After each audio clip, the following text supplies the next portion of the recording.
A copper wire stands in garden soil, nothing more than 14-gauge metal driven 6 inches into the earth. No battery connects to it, no power source feeds it current. Yet if you touch a voltmeter to that wire and press the second probe into the ground nearby, the reading appears immediately. 0.8 volts, sometimes more. The wire is pulling electricity from the air itself, channeling a voltage that flows constantly between the atmosphere and the soil beneath your feet. This is not a trick of measurement or a flaw in the equipment. The current is real, documented by physicists for more than a century, and it exists everywhere, above every field, every garden, every patch of open ground. On a clear day, the voltage difference between the sky and the earth measures roughly 100 volts for every meter of altitude. It is a gentle gradient, invisible and silent, but it never stops. Plants stand directly in the middle of this field. Their leaves and stems act as natural conductors, collecting charge from the air while their roots connect to the negative pole below. Every blade of grass, every tomato vine, every tree is already functioning as a living antenna. But copper conducts electricity far more efficiently than plant tissue. A single wire, placed correctly, can amplify what the plant is already doing, drawing more current into the root zone and changing the electrical environment where growth occurs. When a second metal is added, zinc for instance, the effect intensifies. Copper and zinc in moist soil create a galvanic cell, the same principle that powers a battery. The two metals react with water and dissolved minerals, generating a steady trickle of voltage that roots can sense and respond to. This is not speculation. It is electrochemistry, the same science that powered the first telegraph systems in the 19th century. For decades during the early 20th century, researchers across Europe tested whether this invisible current could be harnessed to grow food. Patents were filed, committees were formed, trials were conducted on farms and in greenhouses, with results that sometimes defied expectations. Then the research stopped appearing in journals. The committees dissolved. The patents expired quietly.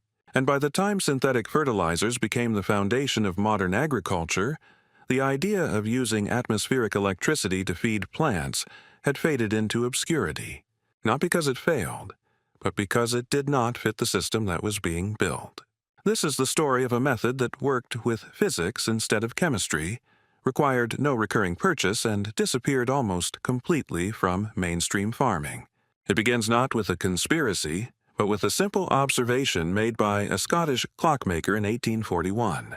In 1841, a Scottish clockmaker named Alexander Bain filed a patent that quietly changed how electricity could be used. Instead of relying on expensive chemical batteries filled with acid or salt water, Bain discovered that 2 simple metal plates buried in damp ground could generate a steady current with no external power source required. One plate was copper, the other zinc, and when connected by a wire above the surface, they produced enough voltage to drive the pendulum of an electric clock.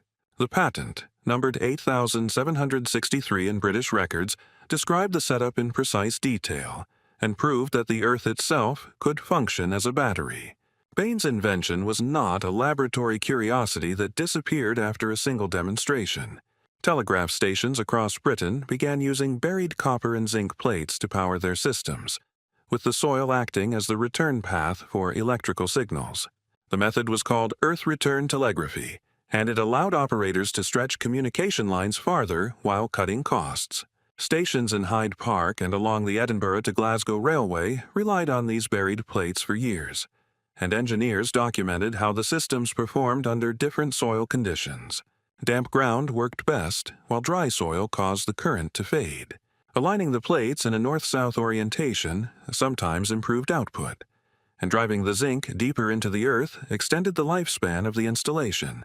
When conditions were right, a single earth battery could run for months without any maintenance.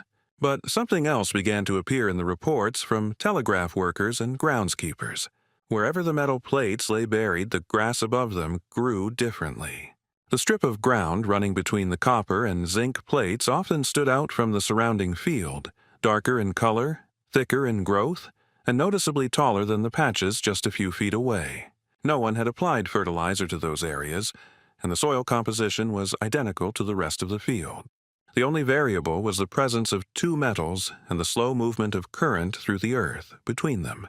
These observations were not recorded in scientific papers or analyzed in controlled experiments. Instead, they circulated as informal notes among the workers who maintained the telegraph lines.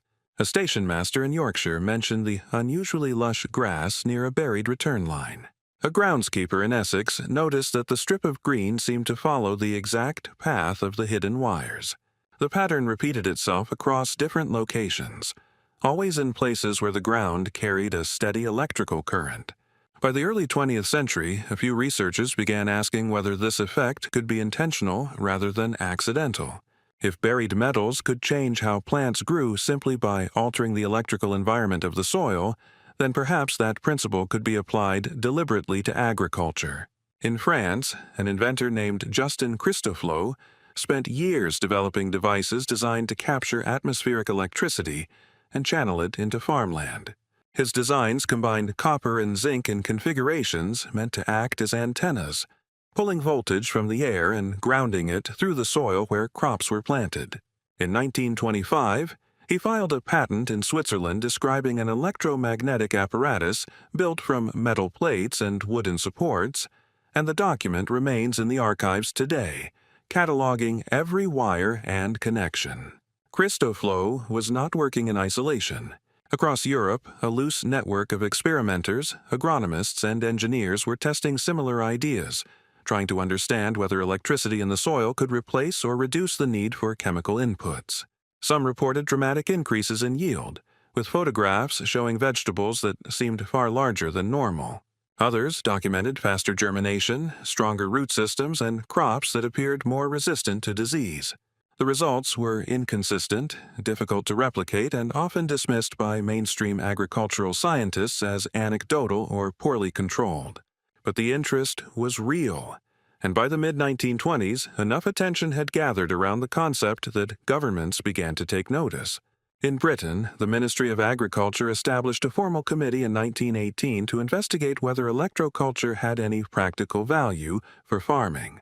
The British Electroculture Committee brought together physicists, biologists, and agricultural researchers, and over the next 18 years, they conducted trials, reviewed patents, and collected reports from experimenters across Europe. Their interim findings, stamped with official seals and filed in government archives, described results that were sometimes promising and sometimes inconclusive, but never entirely dismissible. Then, in 1936, the committee was dissolved. The research stopped, the reports were archived, and the trail of institutional interest in electroculture went cold. The timing was not coincidental. By the mid-1930s, the chemical fertilizer industry was expanding rapidly, driven by advances in synthetic nitrogen production that had emerged from wartime research. The Haber-Bosch process, developed in Germany before World War I, had made it possible to extract nitrogen from the air and convert it into ammonia on an industrial scale. After the war, the factories that had produced explosives were retooled to manufacture fertilizer, and within a few decades, synthetic nitrogen became the foundation of modern agriculture. The economics of this new system were straightforward. Fertilizer had to be purchased every season, applied in measured quantities, and replenished annually to maintain yields. It was a model built on recurring sales, and it scaled efficiently across large farms and entire regions. Electroculture, by contrast, required a one-time installation of metal and wire. Once in place, the system required no further purchase, no resupply, and no ongoing cost. It did not fit the business model that was rapidly becoming the standard for agricultural inputs. This was not a matter of conspiracy or deliberate suppression. It was a structural shift in how farming was organized and funded, and in that shift, methods that did not generate recurring revenue were quietly set aside. The voltage gradient between Earth and sky is not a theory waiting to be proven. It is a measured physical constant, documented in atmospheric physics textbooks and verified by instruments in laboratories around the world. On a clear day, the electric field strength in the lower atmosphere averages around 100 volts per meter of altitude, meaning that the air 10 meters above the ground sits at roughly 1,000 volts relative to the soil below. This difference exists because the Earth carries a net negative charge, while the upper atmosphere holds a positive charge, and the two are separated by air that acts as a weak insulator. Lightning is the most dramatic expression of this voltage difference, but the field itself is present constantly, even on calm days when no storms are visible. Plants grow directly through this gradient, with their roots anchored in the negatively charged soil and their leaves extending upward into the positively charged air. The plant itself becomes part of the circuit, and while the current flowing through any individual stem or leaf is extremely small, it is measurable with sensitive equipment. Researchers studying plant electrophysiology have documented that plants generate their own electrical signals as well, using tiny voltage changes to communicate between cells and coordinate responses to light, water, and physical damage. These signals, called action potentials, travel through plant tissue much like nerve impulses in animals, though far more slowly. When a leaf is injured, an electrical wave moves down the stem, alerting distant parts of the plant to prepare defensive compounds. When roots encounter an obstacle, electrical signals help redirect growth toward open soil. This internal electrical activity means that plants are not passive recipients of nutrients and water, but active systems that sense and respond to their environment through both chemical and electrical pathways. Copper wire placed in soil does not create electricity where none existed before. Instead, it provides a more efficient conductor than plant tissue, allowing atmospheric charge to flow more easily into the ground. The wire acts as an antenna, collecting voltage from the air and channeling it directly into the root zone where plants are growing. The effect is subtle, but it changes the electrical environment that roots experience, and there is evidence that roots can sense and respond to these changes. The phenomenon is called electrotropism, and it has been studied in controlled laboratory conditions for decades. When plant roots are exposed to a weak electric field, they tend to grow toward the cathode, the negatively charged electrode, and away from the anode. The effect is not dramatic in the way that phototropism causes a plant to bend toward light, but it is consistent enough to be measured and documented in peer-reviewed studies. Researchers have found that even very weak fields, on the order of a few millivolts per centimeter, can influence the direction of root growth over time. In practical terms, this means that a copper wire generating a small voltage in the soil may encourage roots to grow toward the area where that voltage is concentrated, potentially increasing the plant's access to water and nutrients in that zone. When a second metal is introduced alongside the copper, the effect becomes more pronounced. Copper and zinc placed in moist soil create a galvanic cell, the same electrochemical reaction that powers a standard battery. The zinc acts as the anode and slowly dissolves, releasing electrons that travel through a wire to the copper cathode. The soil itself completes the circuit, with water and dissolved minerals allowing ions to move between the two metals. The voltage produced by a copper-zinc pair in typical garden soil ranges from about 0.8 of a volt to just over 1 volt, depending on moisture content, soil pH, and the surface area of the metals. This is not enough voltage to power a light bulb or run a motor, but it is enough to create a measurable electrical field in the soil, and it is enough for plant roots to detect. The zinc also contributes something else as it dissolves. Zinc ions released into the soil are an essential micronutrient for plants, required for the synthesis of certain enzymes and growth hormones. One of the most important is auxin, a hormone that regulates cell elongation, root development, and overall growth patterns. Without adequate zinc, plants cannot produce auxin efficiently, and growth slows or becomes distorted. By slowly releasing zinc into the soil over time, a galvanic cell provides both an electrical stimulus and a steady supply of a nutrient that many soils lack in sufficient quantities. The combination of these two effects, electrical field and nutrient release, may explain why some experimenters have reported noticeable improvements in plant growth when using copper-zinc systems. The mechanism is not magical, and it does not bypass the need for healthy soil, adequate water, or sufficient light. Instead, it works within the existing biological and chemical systems that plants rely on, potentially enhancing nutrient uptake and root development in ways that are difficult to achieve through fertilizer alone. Modern research into electrical stimulation of plants remains limited, but it has not disappeared entirely. Studies conducted in China, India, and parts of Europe over the past 2 decades have tested whether applying weak electric fields to crops can improve yields, and some of these studies have reported positive results. A trial conducted in China using high-voltage wires suspended above fields reported yield increases of around 20 to 30% for certain crops, along with reductions in pest damage and disease. Other studies have been more modest, showing improvements in germination rates or root mass, but no significant change in final harvest weight. The variability in results suggests that the effect depends heavily on soil conditions, crop type, and the specific method used to apply the electrical stimulus. What is clear from the available research is that plants do respond to electrical fields, that the response is biologically plausible, and that the effect is not purely psychological or the result of observer bias. The challenge has always been translating these findings into practical methods that farmers and gardeners can use reliably. And that challenge is compounded by the fact that electroculture does not fit neatly into the framework of modern agricultural science, which is built almost entirely around chemical inputs and genetic optimization. For most of the 20th century, research funding in agriculture flowed toward methods that could be standardized, patented, and sold at scale. Electroculture, which requires only metal and wire, offered no clear path to commercialization, and as a result, it remained on the margins of scientific inquiry.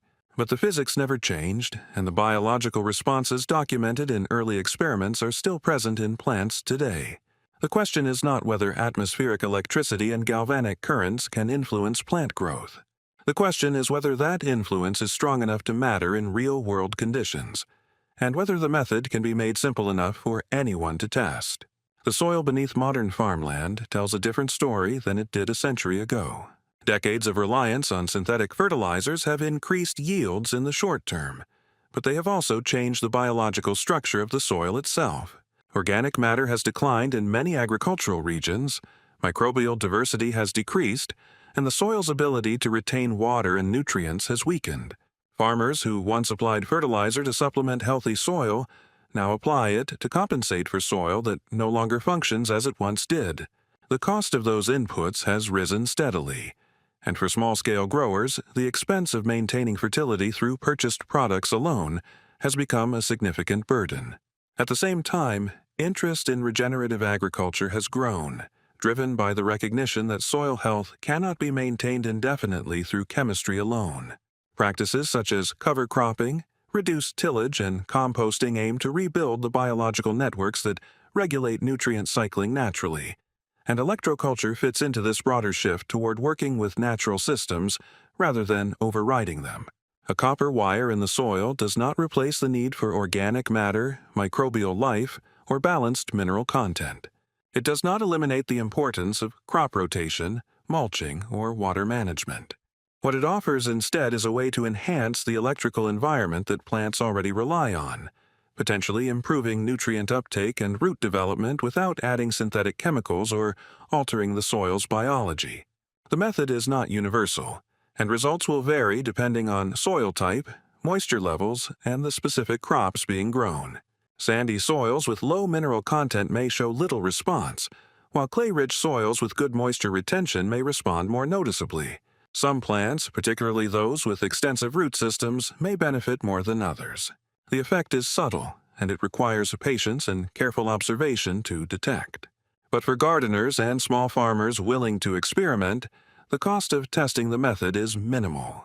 A length of copper wire, a piece of zinc, and a basic multimeter are all that is needed to replicate the setup that researchers used a century ago.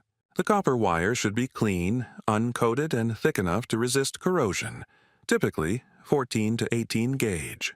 It can be wrapped in a loose spiral around a wooden stake and driven into the soil near the base of the plant, or it can be buried horizontally a few inches below the surface. If a galvanic cell is desired, a piece of zinc can be placed in the soil several inches away from the copper, with a wire connecting the two metals above ground. The spacing between the metals should be wide enough to allow the root zone to sit between them, typically 8 to 12 inches apart. Moisture is essential for the system to function, so the method works best in soil that is kept consistently damp through irrigation or rainfall. In dry conditions, the galvanic reaction slows or stops entirely and the voltage drops to near zero. A multimeter can be used to check whether the system is generating current by touching one probe to the copper and the other to the zinc or to the soil itself. A reading of half a volt or more indicates that the galvanic cell is active. The results, if they appear at all, will not be immediate. Most gardeners who experiment with electroculture report that differences become noticeable after 2 to 4 weeks, with plants in the electrified zone showing slightly deeper green color, thicker stems, or faster growth compared to control plants nearby. The effect is rarely dramatic enough to be obvious in a single glance, but it can be measured by tracking plant height, leaf size, or harvest weight over the course of a growing season. Documenting the process with photographs, measurements, and notes is essential for determining whether the method is producing real results, or whether any observed differences are due to other variables such as soil variation, watering patterns, or sunlight exposure.